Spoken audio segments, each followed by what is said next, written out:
Doctor साहब शुरू कर दीजिएगा, आप अनम्यूट करके बोलिए।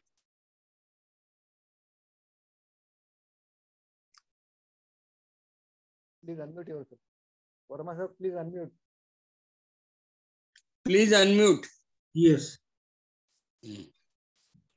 I think I am audible. Okay, thanks. Okay. So good evening, friends. Another chance to express something and share something. I love to share whatever good comes in my life. Love to share that.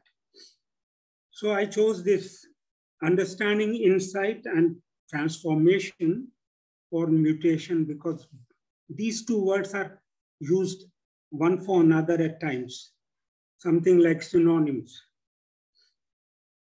One request, sir, please be with yourself while listening from moment to moment. I got a beautiful quote on this, very relevant to this, by Krishnamurti.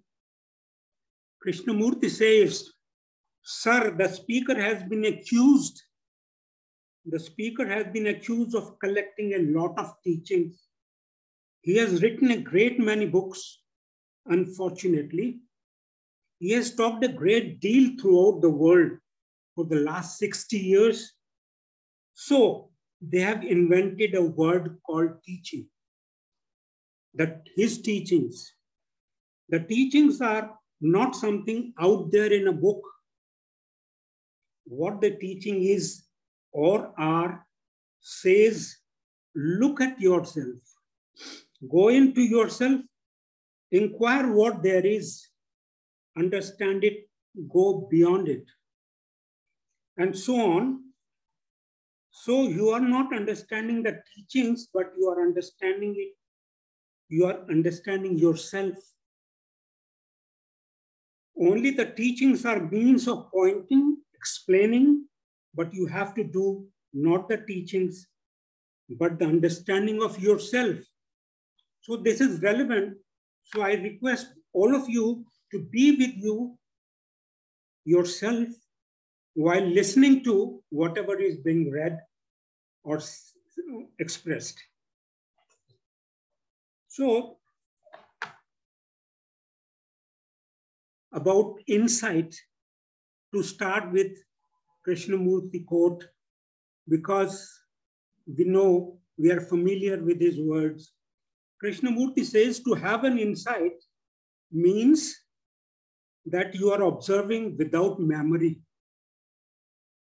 Remembrances without argumentation, pro and con, just seeing the whole movement. Please note the word movement. Just see the whole movement. And from that insight, you act. And that action is logical, is sane, healthy. This I have taken from Reflections on the Self, page 176. To have an insight into that doesn't require time. So JK always talks about timelessness, instant. He talks about instant. So to me, as per my experience in my research career, insight is a window to reality and actuality. Insight tells us about invisible connections. Insight harmonizes oneself with the order in nature, capital M, and with oneself. Insight connects you to the whole, which may be a micro whole working in harmony with a larger whole. I love to share with you, friends, the following quote by Thomas Henry Huxley, T.H. Huxley, an English biologist and anthropologist. I quote, sit down before fact as a little child. Sit down before fact as a little child. Be prepared to give up every preconceived notion. Follow humbly wherever and to whatever abyss nature leads, or you shall learn nothing. You see, this quotation was there when I was doing my post-graduation in botany department. So there was a big placard on which this, and this is not very different than what JK is talking about, insight. Now, what triggered inquiring and probing into and behind this word transformation in us, to me, transformation or mutation, what triggered? Is it perception of reality and actuality in me and around me as it is, which demanded an instant change in my thinking and living? You see, this word mutation was used in 1901. Geneticist Hugo de Vries gave the name mutation to seemingly new forms that suddenly arose in his experiments on the evening primrose. Otherwise, mutation word comes from the Latin word mutationem, meaning changing, a changing. This word became important because some great explorers and seers has used it, like Sri Aurobindo and J. Krishnamurti. For most of us, this may be the case. Aurobindo and Mother, a French lady in Pondicherry, worked intensely on the mutation of consciousness in body. They called the descent of supramental. They worked for years. Time or timelessness was never a condition for them to achieve that state. It's in contrast to what JK was talking and what I have seen in them. Krishnamurti talks about transformation without time, instantly. Now, Pradeep believes everything happens in an instant only. I believe everything happens in an instant only. If I am not bothered about time, when time doesn't come first to me, how much time it will take, anything, then it doesn't exist psychologically for me. Let us see how energy is related to transformation.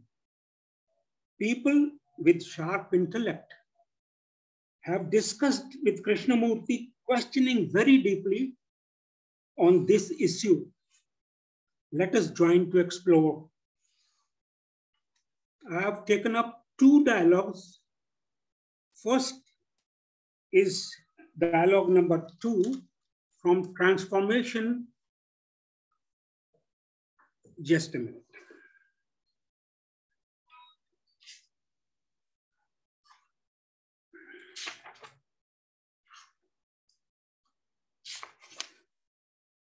This is dialogue number 2 from the book Tradition and Revolution.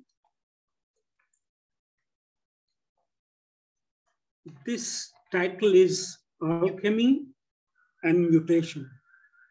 Alchemy and Mutation. A very deep question was asked by Pupul Jaikar. The question is, I was considering whether it would be this will warm up those people who are traditionalists in a way and who love to follow in a way. So Pupul Jaikar says, I was considering whether it would be worthwhile to discuss the ancient Indian attitude to alchemy and mutation, and to see whether the findings of alchemy have any relevance to what you are saying. It is significant that Nagarjuna, one of the great propounders of Buddhist thought, was himself a master alchemist. In India, the alchemist's search was not directed so much to turning base material into gold as to investigating certain psychophysical and chemical processes in which, through mutation, the body and mind could be made free of the ravages of time and the process of decay. Two things, process of decay. The field of investigation included the mastery of breath, the partaking of an elixir brewed in the laboratory, a substance wherein mercury played a vital role, and a triggering of mutation of the body, and a triggering of an explosion in consciousness. You see? The action of the three led to a mutation of the body and mind. The symbolism used by the alchemist was sexual. Mercury was the seed of Shiva, mica the seed of the goddess. The union of the two, not only physically and in the crucible of the laboratory, but in consciousness itself, brought into being a mutation. A state that was free of time and the process of aging, a state that was unrelated to the two constituents that in total union had triggered the mutation. Has this any relevance to what you are saying? This is what org.JK is asking JK. K, you are asking about the state of consciousness which is out of time? In every individual, one can see the male and female elements in operation. The alchemist saw the need for union, for balance. Is there any validity in this? This is another question. Then K responds, I think one can observe this in oneself. I have often observed that in each one of us, there are male and female elements. Either they are in perfect balance or in a state of imbalance. When there is the complete balance between the male and the female, then the physical organism never really falls ill. There may be superficial illnesses, but deep within, there is no disease which destroys the organism. This is probably what the ancients must have sought, identifying the male and the female with mercury and mica. Through meditation, through study, and perhaps through some form of medicine, they tried to bring about this perfect harmony. One can see very clearly in oneself the operation of the male and female. When one or the other gets exaggerated, the imbalance creates disease, not superficial ailments, but disease at the depths. I have noticed, this is all JK talking, I have noticed personally within myself, under different situations and climates, with different people who are aggressive and violent, that the female element takes over and becomes more prominent. This prominence of the female, the other uses to assert himself, but when there is too much of femininity around one, the male does not become aggressive, but withdraws without any resistance. Then Sunanda Patwardhan asks, what are the male and female elements? The male is generally aggressive, violent, dominating, and the female is quiet. It is taken for submissiveness and then exploited by man. But submissiveness is really gentleness, which gradually conquers the other. When the female and the male are in complete harmony, the quality of both changes. It is no longer male or female, but something totally different. The male and female as the positive and negative are dualistic because of their very nature. Whereas the complete balance, the harmony of the two has a different quality. It is like the quality of the earth in which everything lives, but is not of it. I have noticed this operating very often. When the whole mind withdraws from the physical environment, it is as though the mind is very far away not in space and time, but in a state which nothing can touch. This state is not an abstraction, nor a withdrawal, but an inward absolute non-being. When this perfect harmony takes place, because there is no conflict, it has its own vitality. It does not destroy the other. So conflict is not only in the outer, but also in the inner. And when this conflict completely comes to an end, there is a mutation which is not touched by time. This was Krishnamurti responding. Then I'm skipping little bit of it, otherwise it will become little too cumbersome. Krishnamurti says certain physical factors and psychological states are necessary. Physically, there must be sensitivity. Invariably, we have been talking about sensitivity. Physical sensitivity cannot possibly take place when there is smoking, drinking, eating meat. The sensitivity of the body must be maintained. That is absolutely essential. Traditionally, such a body generally remains in one place, supported by disciples. That is what he is referring to as the Guru, probably, by the family. The body is not shocked or exposed. Can a man who is very serious in all this, can he, with a body which has gone through normal brutalizing effects, make that body highly sensitive? That is all of us, most of the people around, 99%. And also, can the psyche that has been wounded through experience throw off all the wounds and marks and renew itself so that there is a state in which there is no hurt? These two are essential. Sensitivity and the psyche not having a mark.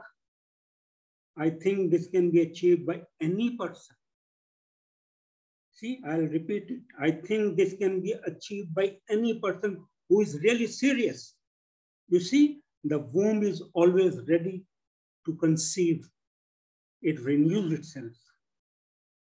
I think K is saying, I think the mind has exactly the same quality. When the earth lies fallow and the womb is empty and the mind without any movement, then renewal takes place. When the mind is completely empty, it is like the womb, pure to renew, to receive. Jacob asks, is this then is the vessel, the receptacle? Krishnamurti, yes, this is the vessel. But when you use the word vessel and the word receptacle, you must be exceedingly careful. This inbuilt quality of the mind to renew itself can be called eternal youth. Eternal youth. The womb is always ready to receive. It has the quality of purifying itself all the time. But the mind which is burdened with the self, friction is the self, has no space to renew itself. The mind which is burdened with the self has no space to renew itself. When the self is so occupied with itself and its activities, the mind has no space in which to renew itself. So space is necessary, both physical space and space for the psyche. How does this go with alchemy? So this was one aspect, whether through these practices, whether that state can be achieved. Then another very important, very, very important. Here we come. Here, JK has emphasized a lot. Energy and transformation. What relationship energy has. The question again is very important to start with. Science and yoga both maintain, science and yoga both maintain that when a living organism is exposed to tremendous energy, there is a mutation. You see, I have some experience because my thesis was on mutagenesis in a particular plant, Brassica gentiana. You see, rye, what we call rye. So, an excessive exposure to radiation, for example, leads to a mutation in the genes.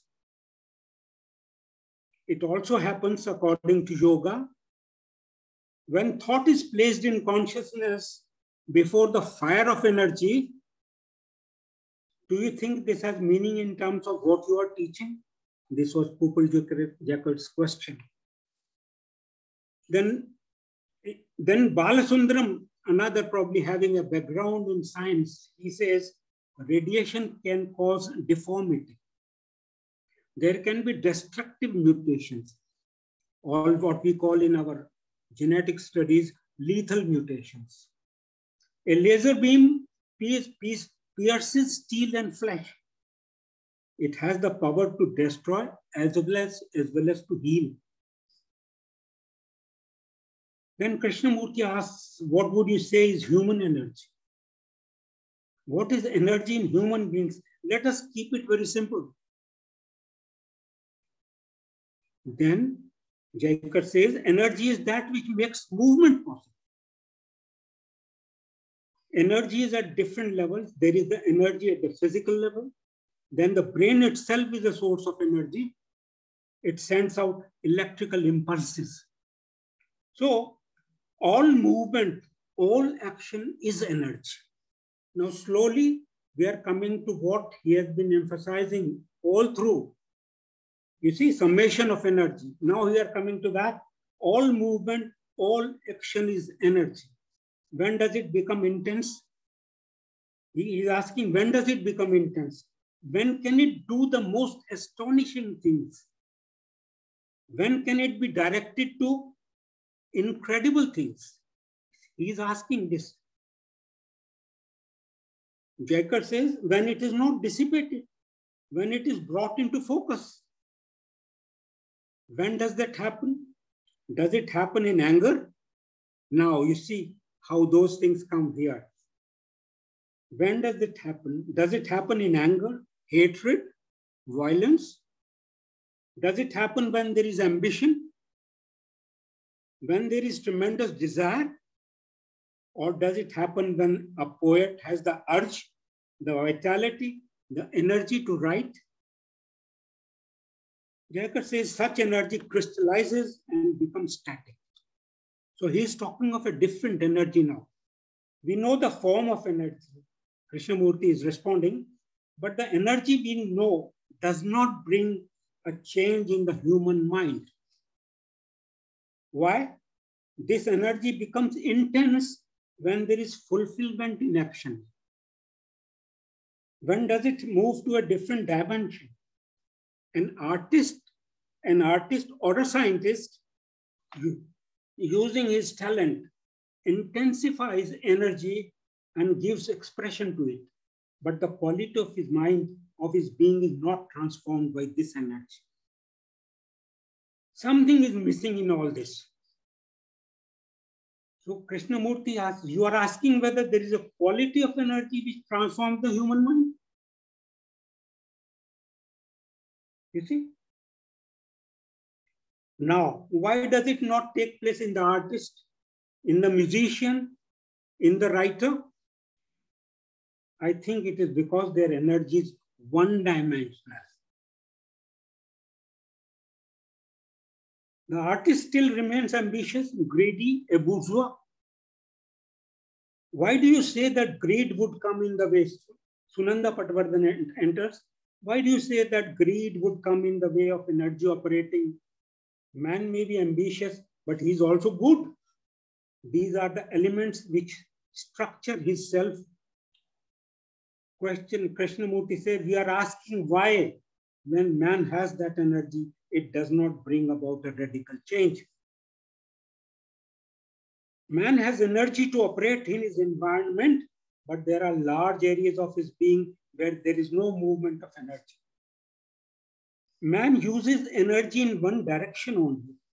As he operates in only one direction, energy is dormant in one part of his existence and is active in the other part. Even man's sensory instruments are utilized partially. He is a fragmented being. Why does this division take place? One fragment is tremendously active, the other does not function at all. One fragment is ordinary, bourgeois, petty. When do these fragments coalesce to become a harmonious energy, an energy which is not fragmented? When the sensory instruments, all our senses instruments operate fully. When does this take place? Do they operate completely when there is a tremendous crisis? Not always, sir. The action of crisis can also be partial. When you see a snake, you can jump into a bush of thorns. When does the fragment cease to be a fragment, Krishnamurti sir? Are we not thinking in terms of movement, in terms of action, in terms of change? We have accepted the movement of becoming. We have all accepted the movement of becoming. We have accepted fragmentation. The movement of becoming is always a movement in fragments. Is there a movement which does not belong to these categories? See what happens if there is no movement at all. Then Krishnamurti further says, I may be a great sculptor, but a part of me is dormant. You ask, can there be a mutation not only in the energy which is dormant, but also in that energy which goes into the making of the sculptor? The question here is, am I willing to accept that I may cease to be a sculptor? Am I ready for that? Because that may happen when I go into this problem of a change in the very brain cells. It is possible I may never again be a sculptor. But it is very important for me to be a sculptor or an artist or a writer or a poet. I do not want to let that go. I do not want to let that go. Let us leave the sculptor. Here we are in front of you. You see, Jacker is asking. Here we are in front of you and you say, look, this change in the structure of the brain cells may be the ending of all talent, of all significant action. We accept what you say. That is right. If you are prepared to let go, very important. If you are prepared to let go, then what takes place? Which means you let go the talent, the fulfillment, the perpetuation of the me. Now, when does this mutation in the brain cells through energy take place? We see where energy is being dissipated through talent and through other channels. Energy is not completely held. When this energy has no movement at all, then I think something happens. Then it must explode. I think then the quality of the brain cells changes. That is why I asked, why are we always thinking in terms of movement? When there is no movement of any kind, inwardly or outwardly, no demand for experience, no demand for awakening, no seeking, then energy is at its height. Which means one must negate all movement. When that takes place, energy is completely quiet. That is silence. As we said the other day, when there is silence, the mind is transforming itself. When it is completely fallow, when nobody is cultivating it, then it is quite like the womb. The mind, which is the vessel of movement, is completely quiet when that movement has no form, no me, no vision, no image. In it, there is no memory. Then the brain cells undergo a change. The brain cells are used to movement in time. They are the residue of time. And the time is movement within the space it creates as it moves. When the mind sees this, when it sees the futility of all movement as time, all movement ceases.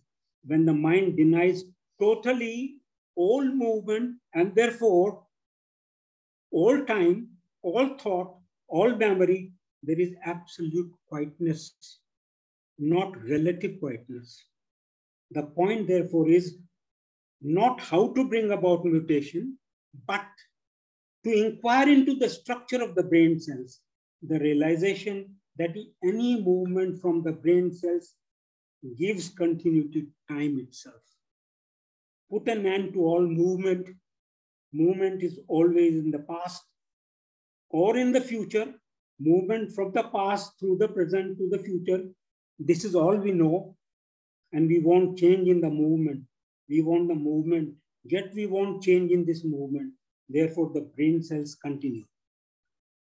It is amazingly simple, he says. We all want to complicate it.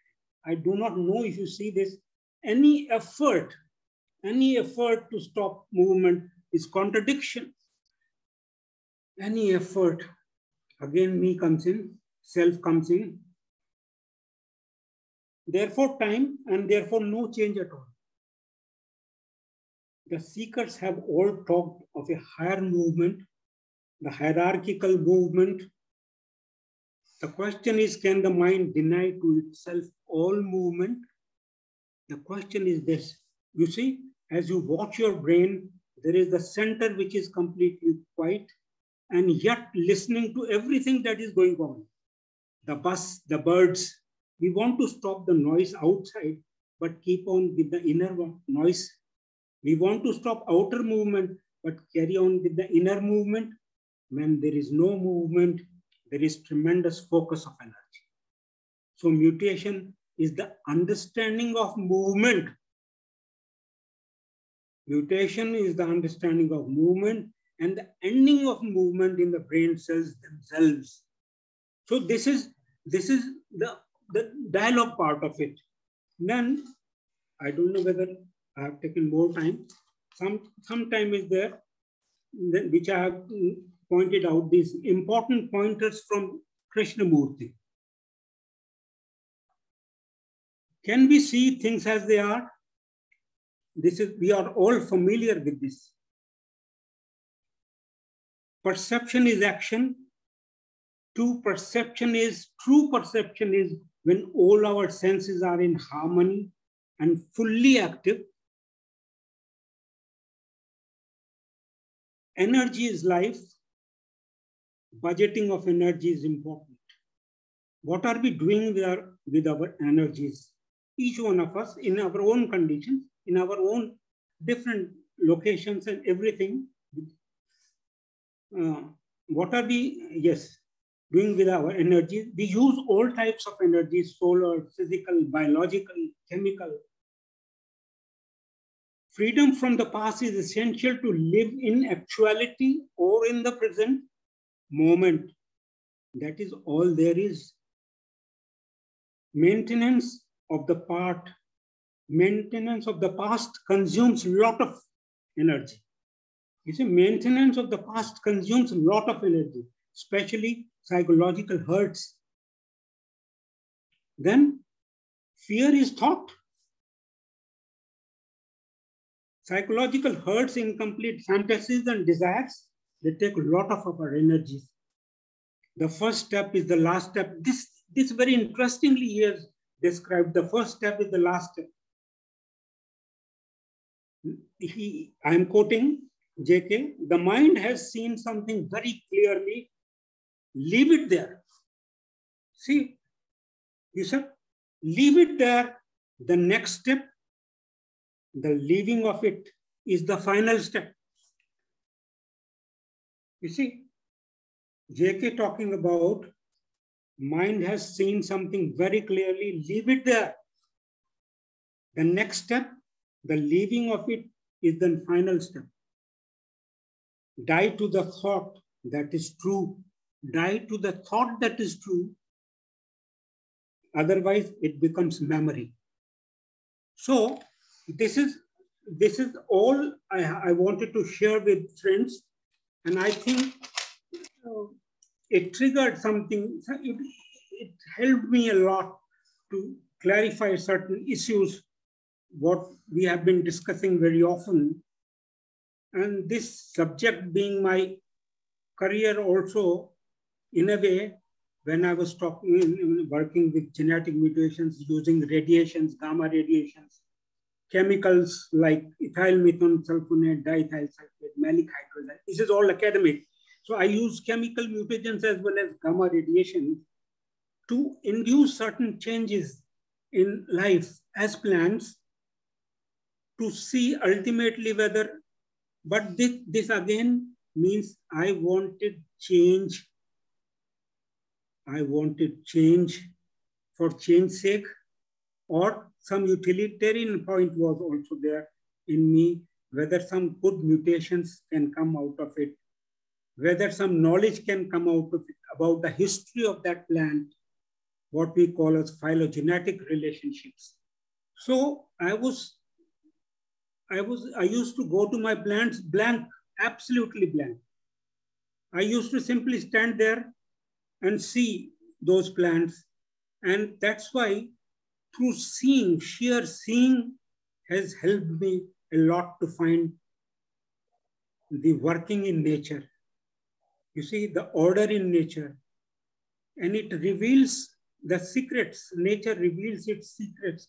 If you go and as a blank person who doesn't know anything, who will just see everything, a number of papers came out of this. You see, when I was working with cotton, I just saw beautiful movements in cotton plants, leaves moving in 24 hours differently with the sun. So that I saw, and I was thrilled as if I have seen for the first time in the world this thing. And then I created my own experiments to confirm that there are circadian rhythms, what we call circadian rhythms. The life undergoes changes within 24 hours. We also have circadian rhythms as human beings. Certain rhythms, there is a rhythm in us. Likewise, the movements I could simply see and see how they prepare themselves to receive sun in the morning. They move to receive sun in the morning, something like, Surya Namaskar. So this is very interesting to see plants responding beautifully to the same energy as we do Namaskar. We cannot survive without sun. So plants are in a step ahead. They can make food out of sun and water. So I enjoyed this seeing and then getting some idea about the secrets of nature. And it has helped me to produce a number of papers. That's a different thing, but that is the academic part of it. So seeing is believing, seeing triggers. Actually, without knowing, when you see, as I was talking about Huxley's quotation, sit before the fact like a little child. All you shall learn nothing. So this has helped me a lot and helps me even today in my daily life, 24 hours. Thank you very much for giving me time, sir. Thank you very much.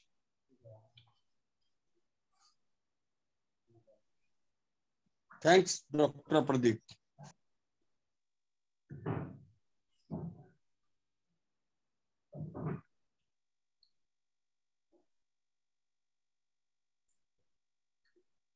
Dinesh Waghmare, please unmute and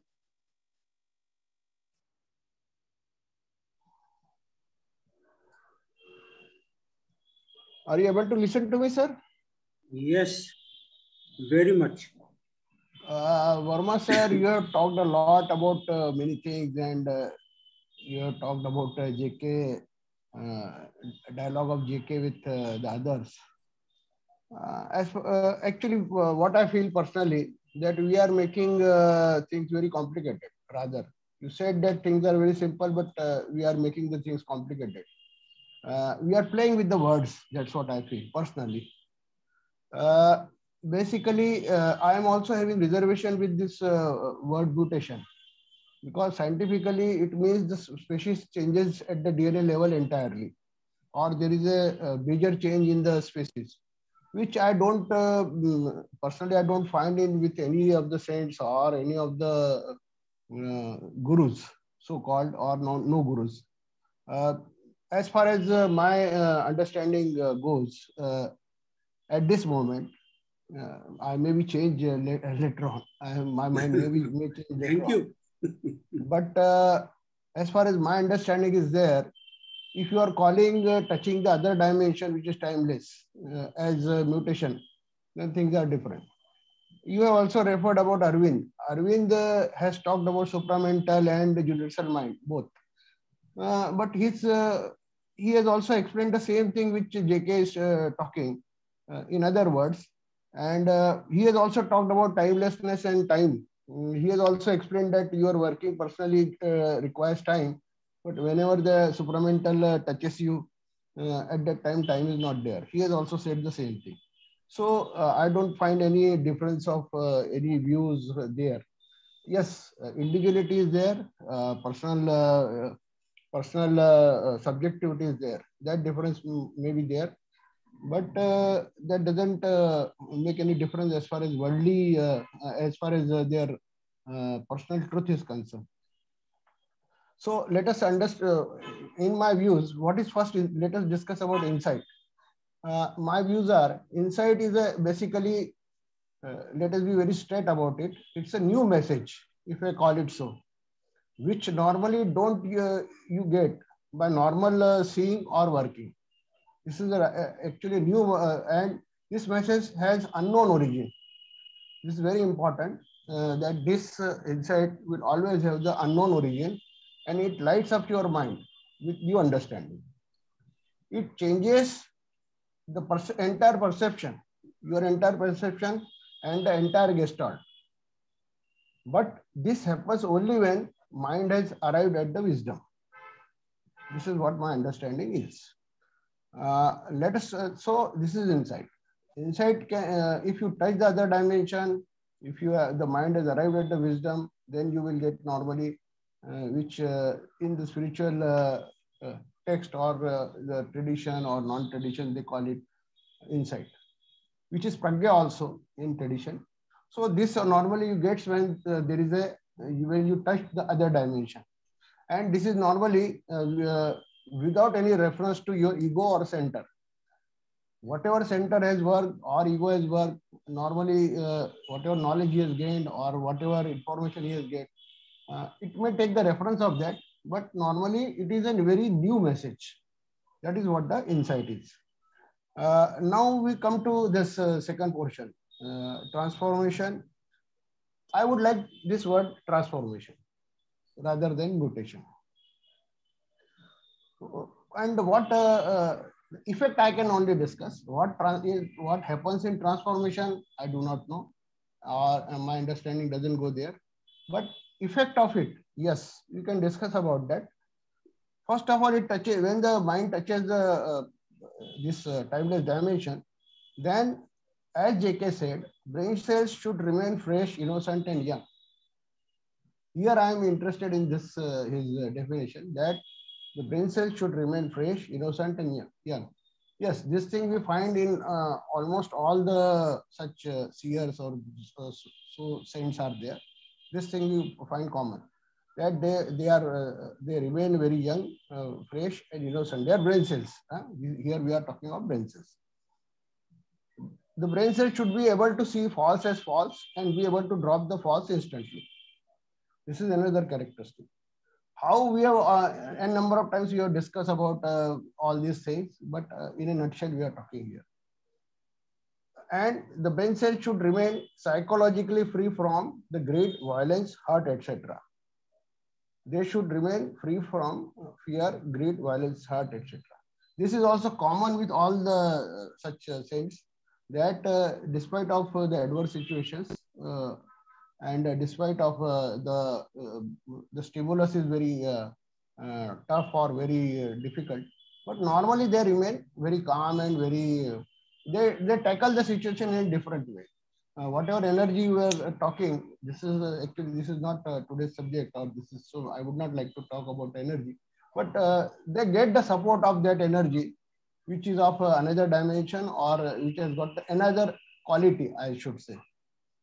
So the such such brain cells remain psychologically free from fear, greed, violence, hurt, etc. If brain cells remains fresh, innocent and young, a harmony in the body and mind takes place and an order is established. So we can see that there is a order and in the body and mind, and there is a different phenomena takes place in such sense. Thank you. Right now, I would like to talk this much. Thank you. Dr. Pradeep, to comment on it, or I must go to Harshad sir? No, brain, actually, you are talking of freshness and newness. Our brain cells, which are full of past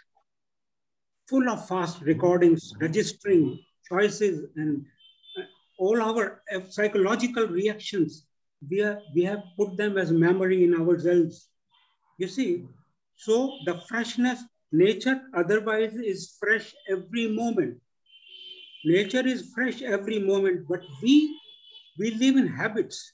We live in our comfort zones. So how we view it, that matters a lot, because we are highly conditioned by the scriptures, conditioned by seers, conditioned by someone saying, conditioned by n number of things. So that's why freshness is tarnished in each one of us, because the center is working. The self is working in us, which is full of memories, expectations, fantasies. You see, that's why that freshness we don't feel. But I may tell you, I am telling you it is possible, and I live it every day. That freshness, nothing remains, nothing. When you go in the morning, everything is changed. It is not the same. You are not the same. Everything has changed. So that is freshness, and that energizes all of us. Everybody has that potential. Everybody has that thing, but we live in prisons, comfort zones, in our own small spheres and in our habits.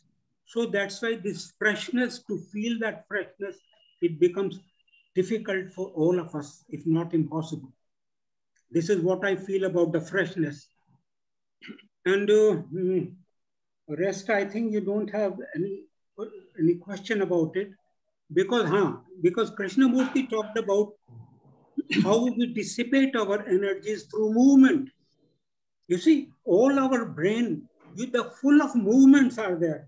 All our desires have their own channels of movement. The whole day, brain takes maximum energy. Whereas other actions don't take that much energy. But if you are using excessive use of brain cells, then a lot of energy is dissipated and wasted, and it doesn't come back. So our saying has to be such, it has to be so holistic that nothing goes out, everything is maintained, you see, and it is possible, it is possible. So this is what I feel, dissipation of energy. He has talked a lot about it, you see. So that should be very simple for all of us.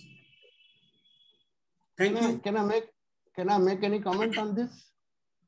Do that. Yeah, actually, I also feel I do agree with you. But today our subject is not energy, not freedom, not conditioning, and we are talking of this insight and transformation or mutation. So I do agree with you. But when transformation takes place, in my understanding, this dissipation of energy question doesn't arise, because there is a difference in the energy quality wise and quantity wise. And you said that you said about the past recording and past this thing, past your conditioning. So brain has got tremendous capacity as well as your mind. Mind is universe has also got tremendous capacity. Even it can get the access to the universal mind, as well as it can get the access to the timeless dimension also. And there the questions are, there the things are very different. So after transformation, I think the whole scenario changes. Thank you. May I say a word about it? When we are looking for differences, there is already dissipation in us. You see, already we are fragmented. You see, we are for the fragments. You see, so that's why holistically, he has been talking always a holistic movement. When you see the whole movement, then things become clear. This is what my understanding says. And energy, we do dissipate, and after some time, we are all exhausted, and then they need food to get energy back in us. So thank you very much. Dinesh, very well taken. Sir, Harshad sir say now. Yeah. It will not be between you and Waghmare. Okay. Thank you, Pradeep ji. I feel that you are a scientist and you are also very much interested in spirituality or what we are talking about, transformation, mutation of the brain. My view is that first we look at insight. What happens that after we go to school, college, university, our mind is so much occupied with learning about the world which is outside. And it's very difficult for human being to be silent and turn the attention inward and see how our mind is working. And the Krishnamurti's teachings are mostly about looking inward. He was not a scientist. He felt a great deal something happening within the body and the brain, and this process which was going on inside his body. And he was learning by direct experiencing. And he was not reading about what the scientists have said and explaining everything, but he was really feeling. So this curiosity to learn about our inner world is very, very important.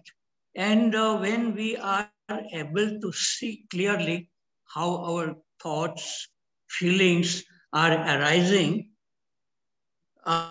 then there is a possibility of awakening of intelligence or awareness. And then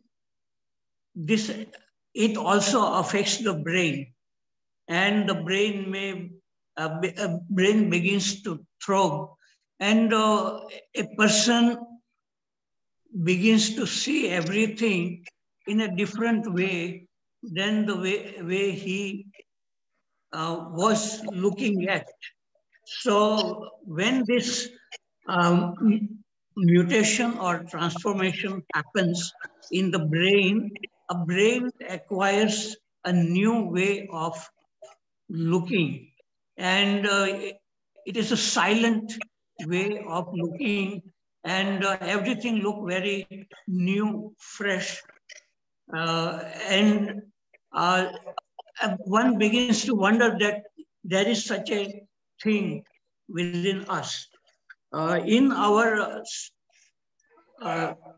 religious, spiritual tradition, they say that there is an energy which is lying at the base of the spine, and then when this energy is awakened, then it goes to the brain and it begins to transform the brain, and a person acquires a new way of looking. But Krishnamurti doesn't talk about Kundalini, but I know one person called Pandit Gopi Krishna, and he had also experienced this phenomena of Kundalini, and he wrote many books, and I was very much interested after reading Krishnamurti.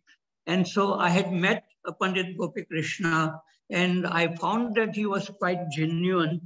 And after meeting Pandit Gopi Krishna, I also met Krishnaji and talked with Krishnaji about Gopi Krishna, and they both had met each other.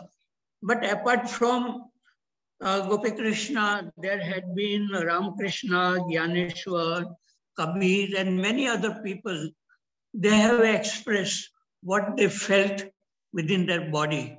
And they were not scientists. None of this person, which I am mentioning, Krishnamurti or Kabir or Gyaneshwar or Shankaracharya, they were not scientists. I feel that the scientists, when science stops, a new thing happens. But the scientist always tries to connect something with something else. But that is not the way spiritual people who have direct experience, they don't try to explain in so many ways, but um, they feel it and they live that way with newness, with freshness, and they may create poems or writings and all that. So there is this possibility of transformation or mutation when the brain begins to throb with energy, but sometimes it may also lead to madness. So they say that madness and genius or mystic, they are very much related, but in one person, the energy goes in the wrong way, and in the spiritual person, the energy goes in the right way, and it begins to change the life differently. So this is what I have to say, that our energy, we do all have energy, but it is wasted in lots of conflict and lot of unnecessary thinking, anxiety, worrying about it. So when all that stops, then the energy uh, renews the brain. And that is the way I feel Krishnaji lived every day anew, looking everything new, fresh. And I feel that way also my life has been very much affected by this insight, looking inward, and it has changed my brain. I could feel it. And so I don't try to connect it with science. Though I'm a scientist, I did work as a scientist. I also wrote some research papers in electrical engineering, but that was not something first-hand. I had to read many things, many papers, then I had to think, I had to imagine, then I had to get some new idea, convert that into mathematical equations and get results and write papers. But I don't think that was something very fresh, a direct observation. The direct observation of looking at outward thing as well as the inward thought and feeling, it comes when there is a real newness happens within us. And I'm very much more interested in the spiritual way, not connecting it with the science. Science is mostly about matter, and they don't go beyond the known. But the spiritual people, without knowing the science, they have a different way of learning. And that interests me very much. Thank you very much. I have spoken too much. Thank you. Pradeep, you wanted to comment on it, or I'll go to Prasad? Just one sentence, because Krishnamurti said so many times, there is no outward or inward. You see, the way I say outward and inward, I am already fragmented in a way. You see, everything is same. Holistically, everything is, there is nothing outer or inner. That is one thing. Then science and spirituality. None of these things are complete in themselves. You see, things are changing in both the disciplines, so-called, if you call them disciplines. Both are for the truth. Scientist is as much for the truth, to know the truth. Unless until he touches that, nothing will work for him or for the society. So science and spirituality, they are not two. They are just one thing, looking for the truth or seeing truth or being truth oneself. You see, that is what I feel. Thank you very much. Just one sentence I'd like to say, that one scientist who was nominated for Nobel Prize for many times, and he had come to Rishi Valley, and he was talking about science and spirituality, because that scientist was also very much interested in both science and spirituality. And when we were discussing, I said to him that where science stops, spirituality starts. So he said, what do you mean by that?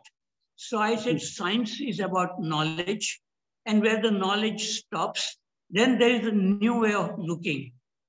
And that is what spirituality is, a new, without this memory, knowledge, and looking at it in a different way, the way Krishnamurti looked, and the way I feel that there may be knowledge within us, but that knowledge does not interfere in looking at everything. And in that, there is a sense of wonder. There is a sense of real beauty. In that, there is love and all that quality which exists when the mind is silent and just observing. And in that, knowledge does not interfere. And that, I think even the scientist wants to come to that state, but it cannot come through science. It has to go within oneself, look very, very clearly what is happening within us. And that is what the spiritual people, they are talking about what is happening within our mind. And the scientists are more interested in the body. Of course, body and mind are related. And the scientists can investigate the brain, but they don't know what mind is, because mind cannot be seen. So mind cannot be studied like the brain is studied by the scientists. So mind is something mysterious. It is not even within the body. The memories, they say that it is not within the body. The mind may be everywhere, whereas the brain is localized within the body at a certain place, and it doesn't move. So one can study the brain, but the mind is to be really seen through a different way of looking. Okay, I will say, thank you. One sentence. May I say a few words? Yeah. Yeah, because science started with seeing only. The people who could see, who could penetrate deeply into anything, then science started from there. If you see the earlier philosophers, German philosophers especially, John Wolfgang, Goethe, and all those people, they were basically seers, all of them. So JK also said, seeing is acting, seeing is perception. Everything starts from seeing, whether you call it spirituality or science, I don't know, because it starts from seeing only. With me also, if I could see certain things, and the whole invisible connections could come alive. So then seeing has a great role. Seeing takes minimum energy. Seeing is very important.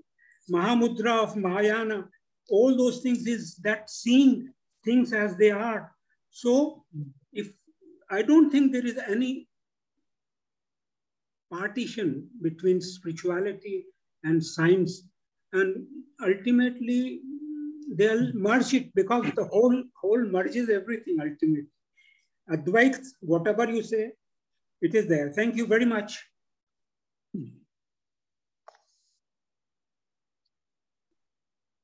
Sir, may I start, sir? Yes, sir, you can. Yeah, yes. Sir, I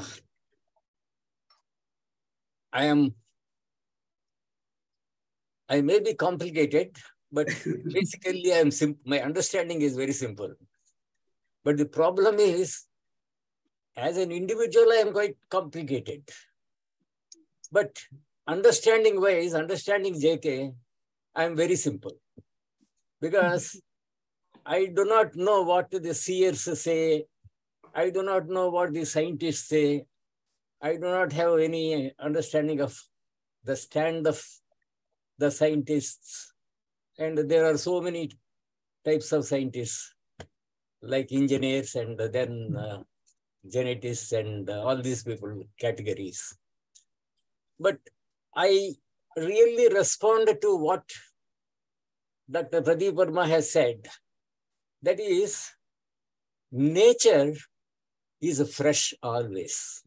And we humans are never fresh. This is the contrast. And every morning, I do not have that scientific knowledge of Dr. Verma. You see a flower, you see a hyacinth, or a rose or whatever, any small flower. Wordsworth said, this meanest flower is enough to bring tears to my eyes. Something like that. The meanest flower is enough to bring tears to my eyes.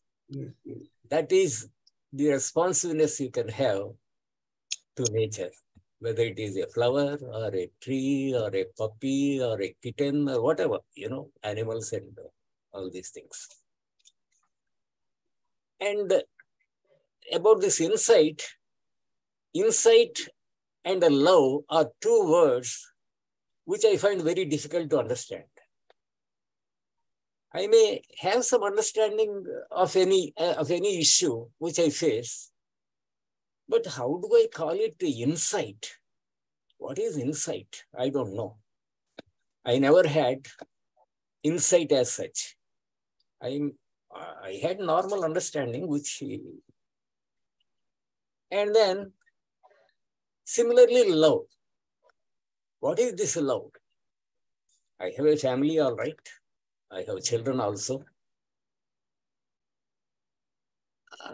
Occasionally, I may help a few others, outsiders. But love is in the way Krishnaji uses it, and he manifests it in his life. I mean, that is something beyond me. So, these extraordinary experiences, I do not have. I'm a simple approach. I mean, you have freedom in the beginning. Yes, definitely in the beginning. Because from day one, I reject all the things, all the entire paraphernalia given to me by my ancestors or by my tradition or by society and things like that. So, sir, but that doesn't mean I'm a very simple guy. I am very complicated. I can pretend. I can conceal my real feelings. I know I can fish for recognition, All these things are there. So, but understanding wise, my spiritual approach, if you call it spiritual and all that, I stick to Krishnaji for the simple reason that he brushed away all the rubbish, according to me, all the rubbish. My society has so much rubbish about it. Hatreds, we hate the other community, all these things. And we are so acquisitive. We are so power mongering and all these things. I mean, the bureaucracy has its own hierarchy and all that. Merit means only hierarchy.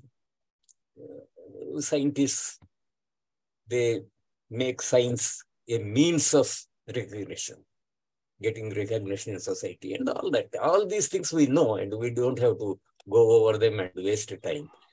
So, sir, insight is something. Similarly, transformation. What is transformation? And when I know I am transformed, possibly I am not transformed. When I know that I have this experience, possibly that is only my egotistic experience. Experience is something where you do not know that you have this experience. So, transformation is mutation and the transformation. Mutation is a very strong word. Transformation is good enough for us. I mean, transformation for me is if my acquisitive tendency has gone, if my pride has gone, if I do not hate the other community, that itself is a transformation for me. I do not have any other higher sense of transformation. Thank you, sir. May I say one word? Responding to your thing, knowing about love. As you said just now, that if you say I am transformed, I am not transformed. Likewise, if I say I know what love is, then I have not experienced. So this is something to be felt moment to moment for one and for all. You see, the entire creation around you, life or so-called non-life, if you have love, you find beauty in everything around you, then that is what maybe compassion, because I'm talking through mind now. So that's why I'm putting that word maybe. But love is something which is there. And JK said, either it is there or it is not there. But he doesn't define it. Nobody can define such things. Such things, it's very difficult. Thank you very much. Dinesh, please want something. Yeah. First of all, I would like to comment on Prasad sir's statement. He is very correct from his individual point of view. But this statement cannot be generalized. What I would like to say is another point is, which Prasad sir has said individually is very correct, but generalized, this cannot be generalized. It is not applies to all. Many people see the things as a fresh, with fresh eyes and with freshness. So he said that many humans are, or all the humans are, don't see the things afresh. But that is not the case. That's what I personally feel. Anyway, another important point, what I would like to point out, there is a vast difference between the science sees and the spirituality sees. Science sees things objectively. Means center sees the things as separate from it. This is what science does. Whereas spirituality, when spirituality sees, it sees with the communion.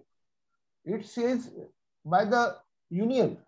It sees by the merging of energies. What today I would not like to talk about energies, but it sees by the merging of energies.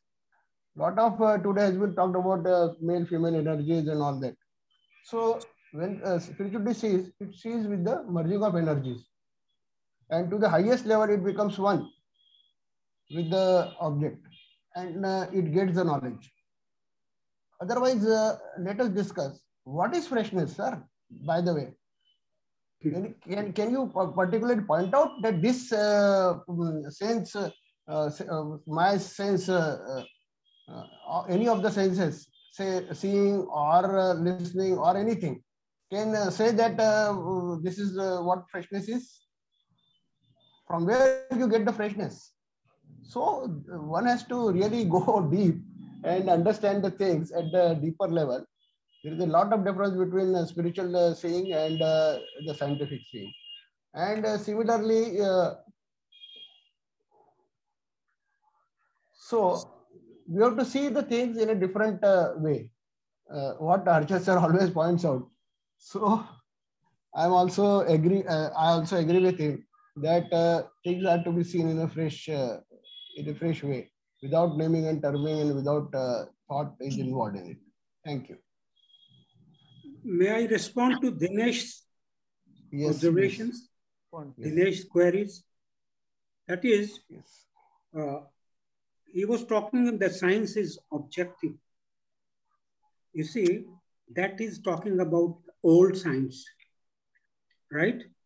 Because if you could recall the discussion between Rabindranath Tagore and Einstein, a great scientist and a poet laureate, you can say. And likewise, if you see the discussions between David Bohm, the quantum physicist, and J. Krishnamurti, you see, these things, they don't talk about objective and subjective. It is no more, division is not there. Ultimately, scientists have included, they had to include an observer and how it affects your results. So observer is very much there affecting the results. So the subjective, even when I think that great scientist, I'm just forgetting that,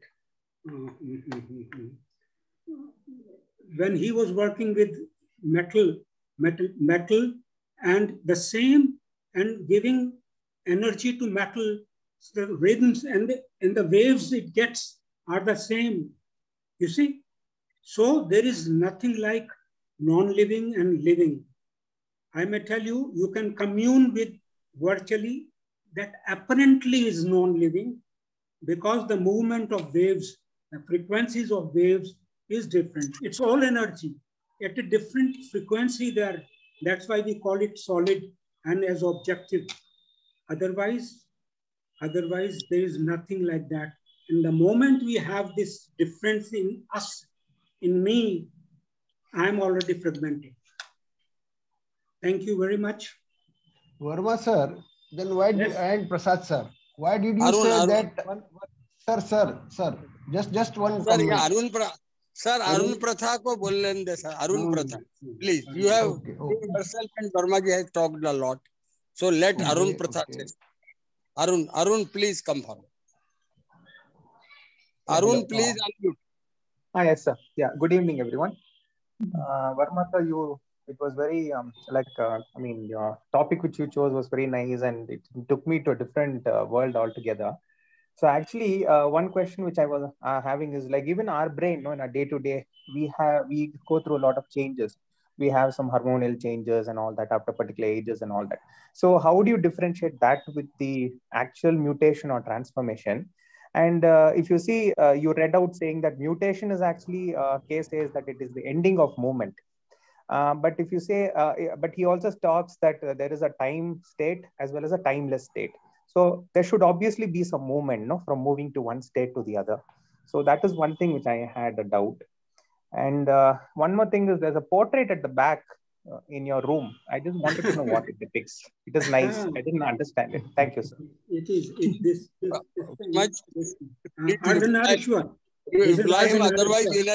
Otherwise energy is waiting. He is not using energy. Waghmare is not using energy. He is not speaking on energy. So please take care. That painting is of. Can I make a comment? Then last comment was what I wanted to say. Prasad sir and Pradeep sir, you both were saying that the man who has transformed is not transformed, and you cannot experience this thing. I would like to ask one simple thing. Can experience be stopped by the center? You said that everything energy is there, and now scientists are not talking objectively and subjectively, and the game has changed. So basically, can we see that experiencing, is it in the hand of center? My question to you, Pradeep sir. Yes. Sir, it is in my hand now, and I end it. Please let me end it. Please let me. Thank you very much. It was a useful lecture. Thank you. Please end it. Okay, thank you. Thank you.